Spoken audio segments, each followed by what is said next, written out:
It's one of the most persistent myths in American television. The perfect golden girl from the perfect golden family. But what happens when that golden girl grows up and finds that the role that made her famous has also locked her in a cage she can't escape? Tonight, we're looking at Maureen McCormick forever, Marsha Brady, to millions, and asking a question most people never dare to. When does nostalgia become a life sentence? Is the public's love for a character really love at all? Or is it a bargain that trades away the actor's freedom for our comfort?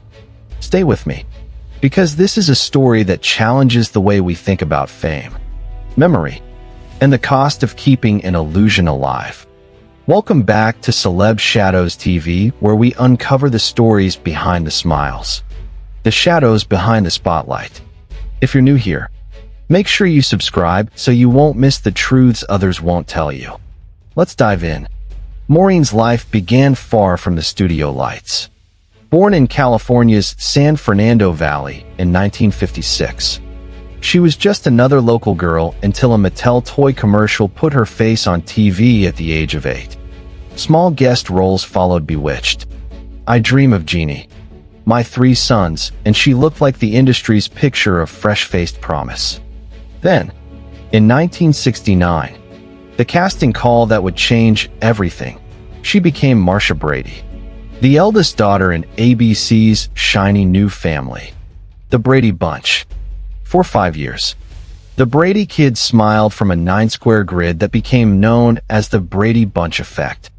Even accidents were turned into cultural gold when Maureen broke her nose before shooting. The writers turned it into the episode, "Oh, My Nose," and America laughed along.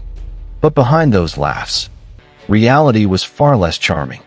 In her own home, Maureen's family faced deep mental health struggles, including her mother's battle with an illness that carried a cruel stigma. It was the kind of family history that, in the early 70s, no Hollywood publicist would ever let surface. When the Brady Bunch ended in 1974, reruns were already turning it into a pop culture monument. Ironically, the very success of those reruns was the beginning of Maureen's professional trap. She was typecast. Producers saw Marsha before they saw Maureen.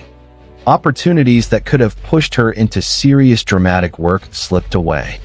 One of the most infamous moments came when she auditioned for Steven Spielberg for Raiders of the Lost Ark, but she was high, and the audition ended as quickly as it began. For Midnight Express, director Alan Parker reportedly couldn't see past her sitcom persona. Imagine having the chance of a lifetime, only to be told you'll never outrun the smile you wore at 17. By the early 80s, her personal life was collapsing under the weight of addiction. She'd been through a series of relationships, made painful decisions about pregnancies, and was still clinging to the edges of the industry. In 1981, when The Brady Girls Get Married was produced, the studio imposed a strict set of behavioral rules on her. She wasn't even allowed to drive herself to the set. It was a silent, unspoken contract: you can appear on screen, but only if you accept that we don't trust you. The mid-80s brought a turning point. Maureen met Michael Cummings, the man who would become her husband and, in many ways, her anchor. They married in March 1985, and with his help she began to break free from drugs. Roles trickled in. Returned to horror high in 1987. A Brady Christmas Reunion in 1988. Their daughter was born in 1989. It looked like stability, but stability in Hollywood is never permanent. The mid-90s brought a fresh test. Maureen recorded a country album, When You Get a Little Lonely. She had one firm request: no Brady branding. But when the album hit stores, a bright sticker screamed, "Marsha, Marsha, Marsha." It was a marketing move that sold nostalgia instead of music, and one that left her feeling betrayed. She also took on the role of Barbara Mandrell in a TV biopic, which drew nearly 20 million viewers, but sharp criticism from the press. Once again, the audience came for the memory, but the industry refused to let her prove she was more than a memory. Then came the era of reality TV. For Maureen, it became both a lifeline and a fresh cage. On Celebrity Fit Club, she lost a record-breaking 23% of her body weight, a triumph that was both inspirational and brutally public. Gone Country and The Outsiders kept her in front of the cameras. In 2015, she joined I'm a Celebrity, Get Me Out of Here, in Australia, where she casually revealed she'd once dated Michael Jackson, a comment that set headlines spinning. But that season also ended with her husband grounding her, forbidding her from seeing certain friends after the show. Out of fear she'd slip back into old habits. Was that protection or control? That's for the viewer to decide. And then, in the late 2010s, she was back where it all began, dancing to the Brady Bunch theme on Dancing with the Stars, and helping renovate the Brady house for HGTV's A Very Brady Renovation. Half a century after she first smiled from that 9-square frame, she was still, to the public, Marsha Brady. This story isn't about assigning blame. It's about recognizing a pattern, one that goes beyond Maureen. The industry loves a marketable image. The public loves a comfortable memory. Together, those forces can turn a role into a prison. Studios will repackage it. Marketers will slap it on a sticker, and audiences will buy it again and again. And when the actor tries to step outside it, the applause gets quieter until they step back in. So the question is, what do we, as an audience, owe the people behind the characters we love? Is it fair to demand they live forever in the moment we first met them? Or should we be willing to follow them into new, unfamiliar territory, even if it risks breaking the illusion? In an entertainment world that thrives on nostalgia, it's easy to forget that nostalgia can also be a chain. Maureen McCormick has walked through every kind of door, the ones that led to addiction, to recovery, to exploitation, to reinvention. And yet, each time, the echo of Marsha pulls her back. Maybe the real lesson here isn't about whether she escaped, but about whether we ever let her. Casting directors aren't villains. They're risk managers. Their job isn't to be brave. Their job is to be right more often than they're wrong. And what is safer than choosing the person who already reads to an audience before they say a word? That's the double bind Maureen kept walking into. The industry could see her and not see her at the same time. They recognized her face, her cadence, the way she lights up a frame. They just couldn't imagine those tools in a different story. A beloved template became a blindfold. You can feel the cost of that when you look at her near misses. An audition for a defining adventure film that doesn't land because personal chaos walks into the room first. A landmark prison drama that needs rawness, not sweetness, and the memory of a sitcom teenager stands between the director and the actor right in front of him. Those aren't just lost roles. They're lost bridges out of a neighborhood the public insisted she keep living in. If you've ever tried to reinvent yourself after a long career and watched people call you by the old title anyway, you know this feeling. The world nods at your courage, then hands you your old name tag. Then there's the way the marketplace speaks in stickers and taglines. A country album should be judged by voice, by lyric, by performance. Instead, it arrives with a winking label that shouts the 3 words the audience is guaranteed to recognize. That's not an accident. It's a strategy. It tells us something uncomfortable about what gatekeepers think we want. Not evolution, but confirmation. Why risk the unknown when nostalgia can be treated like a coupon that always redeems? Of course the sticker moves units. Of course it also moves the artist backward. At home, the story is even more delicate. The marriage that steadied Maureen also became a locus of hard choices, protective to some, controlling to others. Addiction recovery is not a straight line. It's closer to a narrow, winding path with steep drop-offs on both sides. A partner who steps in to keep the path clear may look overbearing to the outside world. especially when the outside world is trained to read celebrity behavior as content. But to the person who nearly toppled off the edge before, guardrails can feel like grace. The question isn't whether the guardrails existed. It's whether anyone besides the two people living that marriage gets to define what those guardrails mean. Zoom out again, and the pattern repeats in friendships, in press junkets, in talk show reunions that promise catharsis and deliver clicks. A teasing line about a co-star, a flirtatious memory from decades ago, a surprise revelation about a pop icon. Each of these becomes a headline that reaffirms the brand the public already knows how to consume. The machine grinds on because it feeds every participant. The producer gets a bump. The outlet gets traffic. The audience gets a sugar rush of recognition. Only the person at the center pays with the currency of identity. She wanted to be recognized. Instead, she was rebranded. The medical and psychological dimension is the part people least want to confront, because it collapses the feel-good distance between them and her. Stigma doesn't just punish the patient. It forces entire families into secrecy, silence, and improvisation. In the era when Maureen was coming of age, the language for this pain was either clinical or cruel, rarely compassionate. Therapy could be a lifeline or a trap, depending on the practitioner and the power dynamic. When treatment strategies go wrong, the fallout isn't just symptoms. It's shame. And shame is gasoline on the fire of typecasting.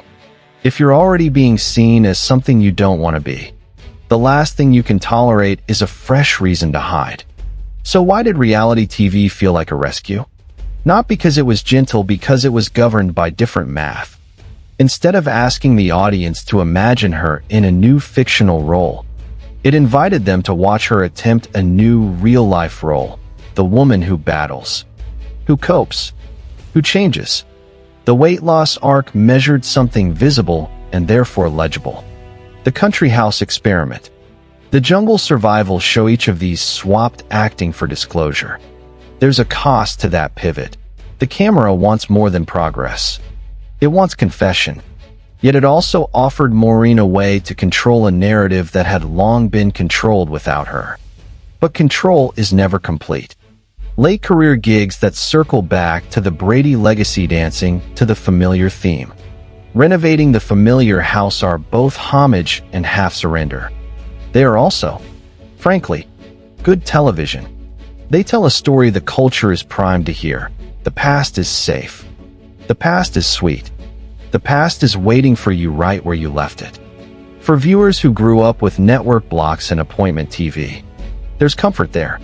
For the performer, there's a tax. Every time you step into the replica kitchen, you step a little further away from rooms you might have built for yourself. It's tempting to demand a moral. The studio was wrong. The audience was wrong. The artist should have fought harder. But real life is not a courtroom verdict. It's a balance sheet with moving columns. Industry economics rewards certainty. Certainty rewards repetition. Repetition erases complexity. Maureen's career sits at the crossroads of all three. And here's the most honest thing we can say. Most of us, given a choice between unfamiliar excellence and familiar warmth at the end of a long workday, will choose the warmth. We don't mean harm. We mean to relax. That's how cages get gilded, one small, harmless choice at a time. Where does that leave her and us? With harder questions. What would a fair audition have looked like if the room could forget Marsha for 5 minutes? What would a fair marketing plan have done if it treated a new album like a debut instead of a derivative? What would a fair marriage agreement look like when sobriety is at stake and fame never really ends? None of those questions have neat answers, but they all point to the same principle. People are not the roles that made them famous, even if the ledger books say otherwise. Start with the cast dynamic, because that's where the public imagination still camps out.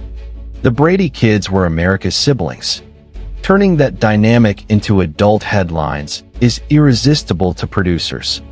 A playful line in a memoir tour about on-set chemistry or a teasing reference to a could it have been instantly becomes a segment anchor on daytime TV. That game may drive book sales, but it also taxes real friendships. Think about the reported rift with Eve Plum. One person's light marketing banter sounded to the other like a rewrite of personal history. Declining a reunion becomes an act of self-protection, then gets framed as drama, which drives more coverage, which invites more questions in. Just like that, private boundaries are turned into public narrative arcs. The machine is efficient, and it learns fast. Conflict sells, and Brady conflict sells even better. Then there's the Barry Williams chapter, a teenage fling while playing siblings. Ethically complicated? Of course. But the fascination isn't just in the detail. It's in the way the detail collapses the boundary between fiction and life. Audiences who grew up with a 9-panel grid can't help reading adult anecdotes through those boxes. That's the catch. 22. Any attempt to be candid about youth becomes fresh fuel for the nostalgia engine, which then reasserts the very identity the adult is trying to loosen. Even Barry's widely discussed crush on the TV mom figure becomes a meta-joke that keeps us in the Brady house instead of letting the actors leave it. Shift to the producers and publicists. Their job is to turn attention into outcome. If the market signals that the word Marsha spikes recall by 50%, you will see that word on stickers, cheerins, thumbnails, and lower thirds. A label slapped on a CD case may look harmless, but in practice it's a veto of the artist's stated intent. It tells retailers which shelf to place the product on and tells morning show bookers which questions to ask.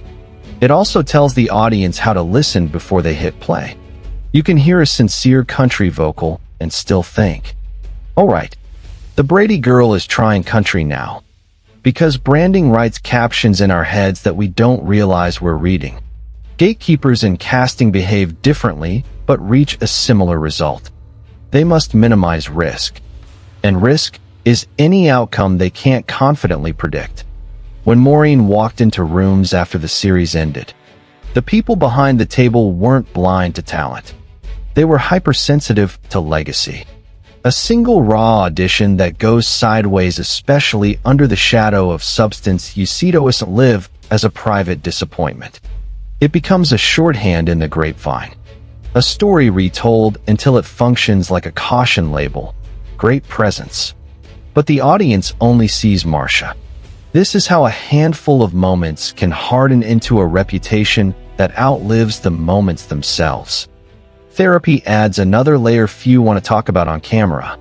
Celebrity treatment culture has always walked a thin line between medicine and management. The power imbalance is real. A high-profile patient is vulnerable. A star therapist is authoritative. And the result can be healing or dependency dressed up as care. When approaches misfire, they don't just leave clinical scars. They leave narrative scars. "She tried help, and it didn't help," becomes another easy caption that the public uses to avoid grappling with the messier truth. Recovery is iterative and rarely photogenic. It is painfully easy to mistake a strategy that keeps cameras calm for a strategy that keeps a person healthy. Now, the marriage. Outside observers love to flatten this into a scorecard: supportive husband or controlling husband, because binaries make for easy commentary. But long-term sobriety often requires boundaries that, from the bleachers, look like fences. When a spouse says, "We're not going to run with that crowd," it can register as paternalism to fans who want their star to be fun again. The context those fans don't hold is the relapse math, certain environments, certain after-show patterns, certain Pioplino matter how charming carry real risk. In a world that packages vulnerability as content, declining that package can look like a personality flaw. It might just be wisdom. The media ecosystem amplifies every one of these tensions. A talk show's commercial break is 30 seconds. A life is decades. Producers need a hook before the break and a payoff after. That's why questions are framed to surface the sugar. First love. Worst fight. Wildest party. Biggest regret. The subtle accomplishments rebuilding trust. Finishing a year of therapy. Being present with a child and clip well. The audience is trained to expect candor that is both instant and evergreen. Something that can be cut into GIFs and circulate for years. The infamous, "oh, my nose" moment survives not because it's profound, but because it's endlessly remixable. Meanwhile, the work of becoming a sober, functional adult resists remix. Even late-stage, return to the brand, projects need nuance. Appearing on a competition show and dancing to the original theme isn't capitulation so much as navigation. In a streaming era where discovery algorithms lean on what viewers already know, meeting the audience at a familiar doorway can be a rational step toward introducing them to a different room. The HGTV renovation special functions the same way. It's a cultural field trip to a museum of American TV. And Maureen's presence is both a ticket and a tour guide. The downside is predictable. Once you guide people back into the house, many will want you to live there. We also need to name the audience not as a villain, but as a decisive force.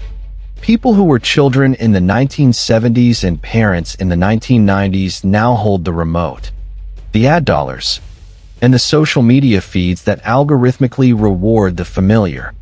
When you like a clip, the platform serves you two more. When you rewatch a reunion, the platform concludes that reunions are your truth. Multiply that by millions, and the market reads a signal. Identity continuity outruns identity growth. None of us, individually, intend to freeze actors in time.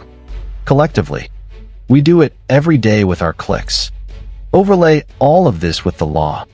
The Marsha Brady character is intellectual property owned by the rights holders, who can license, reboot, and reimagine at will. The performer cannot take that IP elsewhere without permission, but the public can carry the idea anywhere they want in jokes, memes, retrospectives, costume parties. It's a one-way membrane. The studio can resummon the persona whenever it's commercially wise. The actor cannot summon distance with the same ease. When synergy strategies matured in the 2010 Scross, network specials, nostalgia packages, theme night tie-ins, those legal and corporate levers got even longer. If you string all these threads together, you get a web that looks less like a conspiracy and more like a feedback loop. A memoir line becomes a segment. The segment becomes a trending clip. The clip justifies a reunion. The reunion revives a brand. The revived brand reshapes the casting pool. The casting pool narrows the actor's options. And the narrowed options encourage more memoir lines repeat. There's intention at certain nodes. Yes, but the larger motion is systemic. It's what happens when every player friend, spouse, agent, editor, fan chooses the option that makes the most immediate sense for them.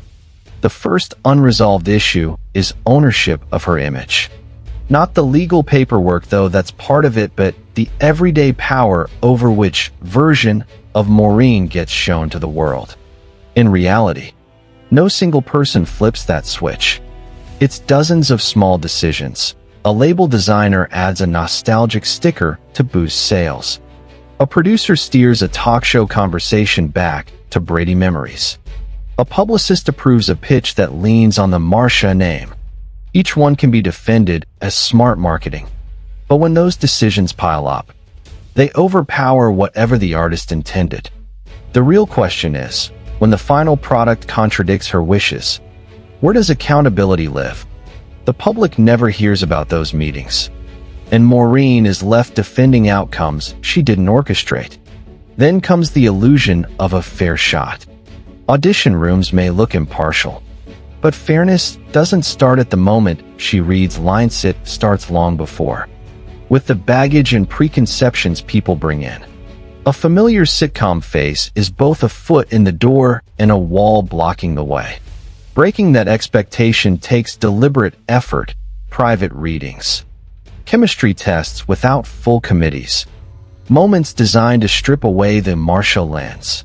Did she always get those opportunities? Probably not. And in casting circles, one bad audition, especially if it happens in a period of personal struggle, echoes far longer than a dozen competent ones. In that way, reputation works more like a headline than a balanced report. Treatment and recovery add another layer of complexity.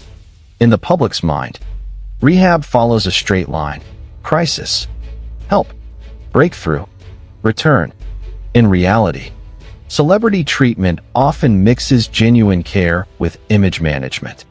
Well-known therapists become brands in their own right, selling access and association.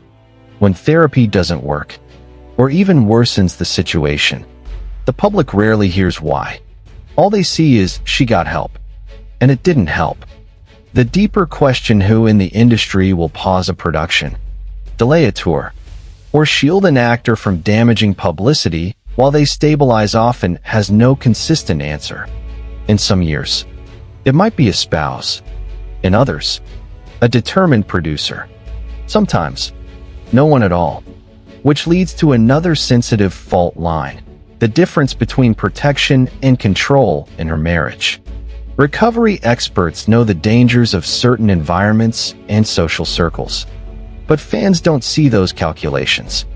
A husband saying no to certain post-show parties might look overly strict to viewers who want the fun, unfiltered Maureen back on screen. Would people see it differently if they also saw the quiet, uneventful stability that followed? We'll never know, because normalcy doesn't make headlines, and without headlines, the public doesn't adjust its judgment. Publicity choices bring their own unanswered questions. A memoir tour with a playful anecdote about a co-star can seem harmless in the green room, but become a source of real tension once it hits the media cycle. Did her team anticipate that fallout? Or did it catch them by surprise? Either way, those moments can leave lasting marks: damaged friendships, lost opportunities for reunions. A Brady family that feels fractured. Short-term buzz is measurable: sales, views, bookings. Long-term trust is not. And in a business where the measurable always wins, the same kind of choices tend to be made again and again. Then there's the built-in economics of nostalgia.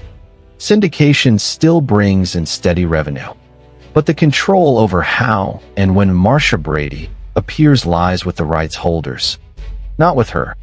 She can't turn that faucet off, but she has to swim against it if she wants to redefine herself. Do we expect an actor to reject work that pays the bills just to make a statement? Do we expect a corporation to give up profit to help someone reinvent themselves? The market doesn't lean toward either option, which is why the cycle repeats. Technology makes it even harder to break free. Algorithms feed us what we've clicked before. Watch one Brady clip, and the system queues up more. Those recommendations influence casting executives, producers, and even Maureen's own search results. Nobody plans it, but the digital default favors the familiar over the new. And when the familiar keeps delivering engagement, platforms keep it in circulation. Lastly, the legal reality. The character is the studio's property, but the public feels ownership too. She can't officially retire Marsha, but anyone can revive her in a meme, a clip, or a costume. It's a one-way street. Studios and fans can summon the character anytime. Maureen has to negotiate or react every time it happens. That imbalance means her personal reinvention is always at risk of being overridden. Could it have been different? Possibly. A dual-track career plan, one that actively markets her Brady legacy in certain projects while protecting her non-Brady work from any crossover, might have given her more room to maneuver. A press strategy that minimized nostalgic references for serious roles could have helped. Fan communities could have been encouraged to celebrate her growth, not just her past. But those strategies require everyone: studios, press, Fans still work together, and that's a rare alignment. In the end, the most persistent unknown is what Maureen wanted in each chapter of her life. Desire changes over time.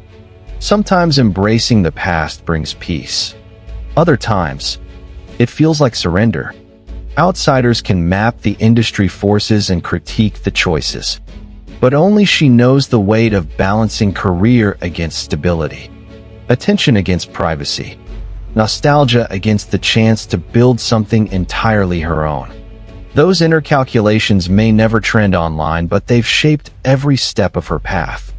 Picking up from those shifting desires and the structural imbalances we just unpacked, let's widen the lens to the crowd, the press rooms, the timelines, the comment sections, the living rooms where reruns hum in the background like a family heirloom.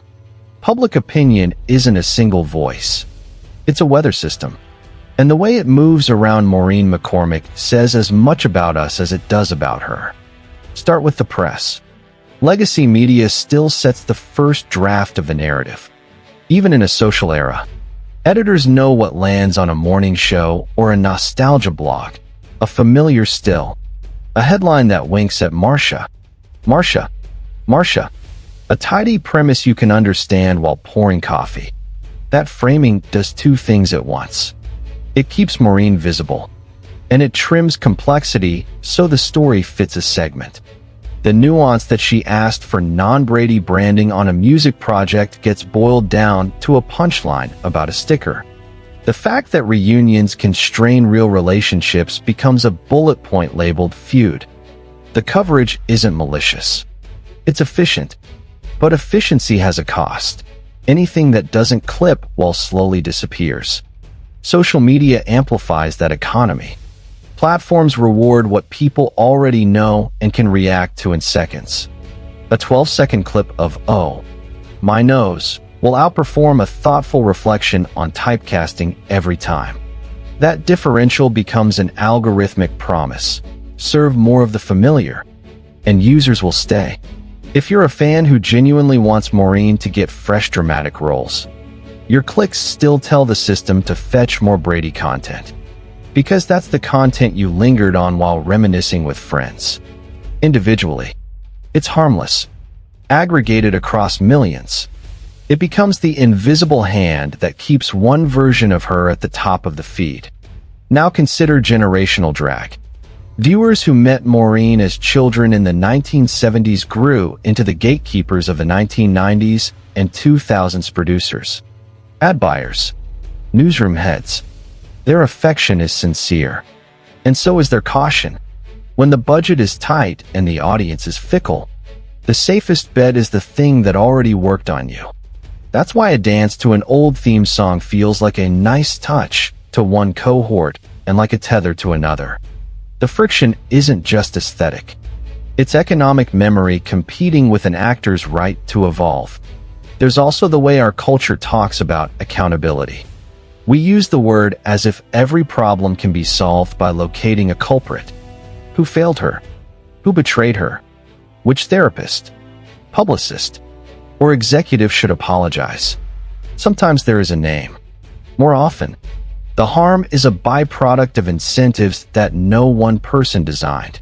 That can be unsatisfying, but it's clarifying. If the root is incentive design, the fix has to be incentive design to not just blame. What gets measured in our coverage? What gets paid in our budgets? What gets recommended in our feeds? If the answer to all three is nostalgia performance, then we already know why Reinvention struggles. Let's pressure test a few counterarguments that surface whenever this topic comes up. First, typecasting is the price of fame. Take the money and stop complaining. It's tidy, and it ignores the human cost. People need livelihood. Yes, but they also need dignity. Imagine telling a skilled nurse she can only work in one ward forever because patients remember her there. She might do it out of duty, but you'd never call that a healthy labor market. Second, if she really wanted serious roles, she'd have refused every Brady-adjacent project. That assumes risk insulation the average performer doesn't have. Work gaps are career gaps. Career gaps are headlines about irrelevance. Refusing everything that touches the past reads like artistic purity to critics and like financial instability to lenders, insurers, and casting committees. Third, audiences decide. If people wanted new work, they'd watch it. Audiences decide within menus they didn't build. When the menu is skewed toward the familiar, the choice is not as free as it looks. So what would responsible media look like without turning coverage into homework? For starters, a simple 2-column test in every newsroom and entertainment desk. Column A, the nostalgic, guaranteed to trend angles. Column B, fresh work, skill assessments, the human story beyond the brand. The rule isn't to eliminate column A. It's to pair it with column B in the same piece or package.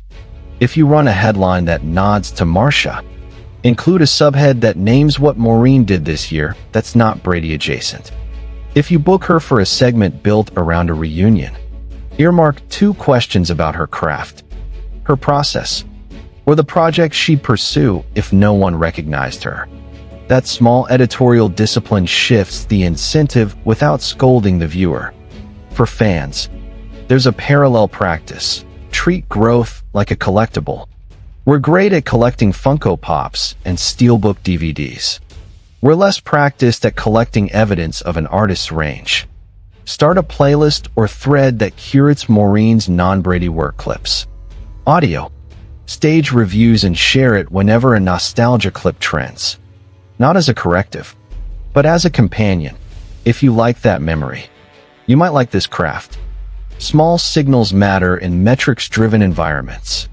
10,000 watch-throughs on a non-nostalgic clip tells an algorithm, and eventually a producer, that the other lane is viable. Publicists and labels can also reframe without torpedoing sales.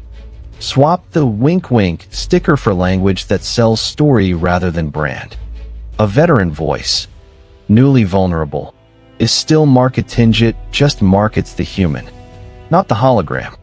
When nostalgia must be part of the pitch, make it explicit that the past is a reference, not a rule.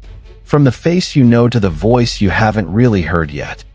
Those lines won't change the entire market, but they open a door for audiences who are waiting to be invited to something new. Casting offices can build small experiments into their process. Blind first-round reads for specific scenes. Shortlists that include at least one known-for-comedy actor for a dramatic role. Side sessions shot in lighting and wardrobe that neutralize legacy expectations. None of this promises a part. It does promise a fairer read. Over time, a few wins from those experiments change the informal folklore that travels between assistants, agents, and producers, the folklore that says, she can only do X. It's also worth acknowledging our double standards around confession. We reward celebrity vulnerability when it comes with spectacle rehab arcs, weight loss records, jungle challenges, but we undervalue the quieter, low-drama work of staying well. A year of stability will never out-trend a week of chaos, which is precisely why platforms and press need to make space for the boring good. If you can celebrate a record weight drop, you can celebrate a record year of sobriety by doing a feature on routine, not rupture. How I Build a Life That Doesn't Need Headlines is not clickbait, but it is culture repair. None of this absolves anyone of the hard truths. Maureen made mistakes that cost her chances. So did the people around her. So did the systems around them. But the point of a responsible conversation isn't to freeze the past. It's to change the conditions that produce the same outcome again and again. When a person's most widely distributed identity is the one they had at 17, we should pause before calling it choice. It might be habit. It might be profit. It might be the path of least resistance wrapped in the word choice, because the market likes that story best. If you want a practical way to test your own participation in this loop, try a simple experiment the next time a Brady-related clip crosses your feed. Before you hit like, Search for one piece of Maureen's work that isn't from that Universian interview about craft, a scene from a lesser-known project, even a podcast where she isn't asked the same 3 questions. Engage with both. See how your recommendations shift over the next week. Then imagine what happens if 100,000 people do that in the same month. It's not a revolution. It's signal correction. And in a world where signals drive budgets, a little correction can move more than comments ever will. Start with the rooms where decisions actually get made. A fairer audition isn't about special pleading. It's about neutralizing the bias we already know exists. You can't ask people to forget a famous face, but you can design steps that improve the odds they see something beyond it. Tape the first read in a deliberately Brady frame, different lighting, different wardrobe, a monologue choice that scrapes against the old expectations. Swap the order of conversations, craft first, legacy second. If the panel wants to talk about the past, fine, but only after they've watched and graded the work in silence. That sequence matters. It interrupts the reflex to narrate a performance with the caption the internet would give it. Small procedural tweaks sound trivial until you've watched how often reflex beats judgment. Publicity can play the same game without turning into a scold. The most powerful sentence in entertainment isn't "stop talking about the past." It's "here's what's new that uses what you loved, but differently." Think of it as a hinge sentence. It respects memory and opens a door.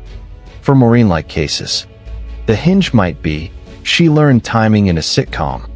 Now she's using it to shade dramatic pauses. She learned camera awareness young. Now she's using it to underplay instead of sell. Frame craft as evolution, not escape. The audience isn't being asked to betray themselves by liking something new. They're being invited to recognize a skill they already valued, now wielded in a new key. Platforms will not wake up altruistic, but they will respond to predictable behavior. If you serve them a pattern that pairs one nostalgia click with one growth click, they will detect it. That means packaging content in twos on purpose. If a network uploads a reunion clip, upload a non-reunion interview the same day and interlink them. If a fan account posts the famous scene, pin a comment with a pointer to an overlooked scene that demonstrates range. Give the machine a breadcrumb trail it can follow. You don't reform an algorithm with a manifesto. You retrain it with data it can't ignore. The economics are stickier, yet there's movement even there. The legacy lane/growth lane model isn't just a branding mood board. It can be contracted. Write it down. Codify it. Projects that explicitly trade on a character's history can include a clause allocating development funds or marketing commitments for one non-legacy project in the following cycle. That's not charity. It's portfolio logic. Studios diversify all the time to hedge risk. This simply diversifies identity exposure. It also gives managers and agents a lever that doesn't rely on vibe or goodwill. When the clause exists, no one has to argue the principle from scratch in every meeting. Mental health policy and production deserves the same shift from vibes to verbs. We talk about support as if it's a heartfelt speech.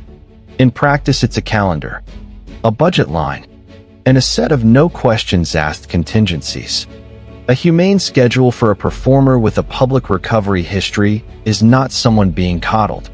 It's a production protecting its own asset with the same seriousness it protects cameras and trucks. If a crew can build a weather day into a shooting plan, it can build a stabilization day without treating it like a scandal. What's unglamorous about that is exactly what makes it powerful. It turns care into logistics. And the audience sushes more leverage than we admit. Not just in clicks, but in how we talk when we recommend something. People don't choose with synopses. They choose with sentences. You have to see this because it's actually nothing like what you remember. Works on the contrarian impulse. So does the curiosity hook. I didn't know she could do X. And she does it better than people who only do X. Word of mouth is still the oldest algorithm, and it skews toward novelty when the novelty is framed as a small discovery rather than a loyalty test. There's a deeper cultural muscle to build too, learning to admire exits. America worships the comeback, but we are uneasy with departures that don't boomerang into a bigger stage. If someone chooses fewer cameras, smaller projects, or a quieter life, we narrate it as loss or failure because the plot beats are less cinematic.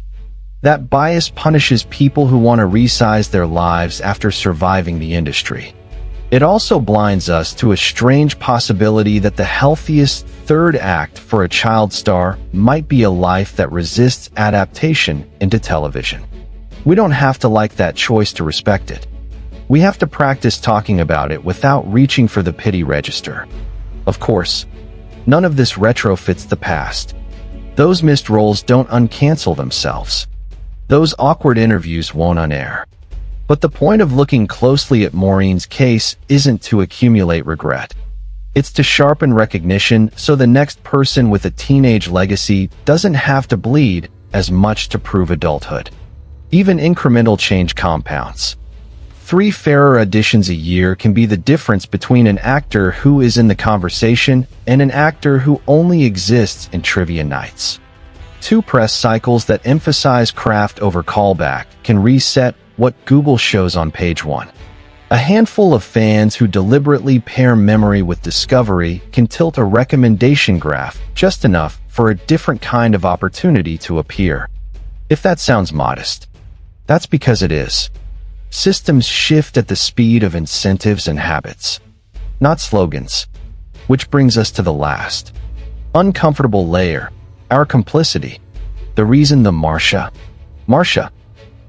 sticker worked is that it met a desire we actually have comfort. After the long day, we don't want to work to appreciate someone. We want the old warmth reheated. There's nothing shameful about that impulse. But comfort becomes careless when it's the only choice we exercise. The question isn't whether nostalgia is bad. It's whether we can use it like a spice instead of a staple. So picture Maureen's legacy not as a locked display case, but as a hinge. On one side is the cultural memory that outlived its ratings and became a ritual. On the other is a person who had to build, brick by brick, a self that wasn't designed in a writer's room. A fair culture would let the hinge swing both ways without slamming. It would let an actor visit the old house without being required to live there. It would take seriously the possibility that someone who carried a role for us at 17 might want to carry something else at 60, and that we can honor the past without annexing the future. In the end, maybe Maureen McCormick's story isn't just about one actress trapped in a role. Maybe it's a mirror showing us how easy it is to keep someone frozen in the version we loved most, without ever asking if they've outgrown it.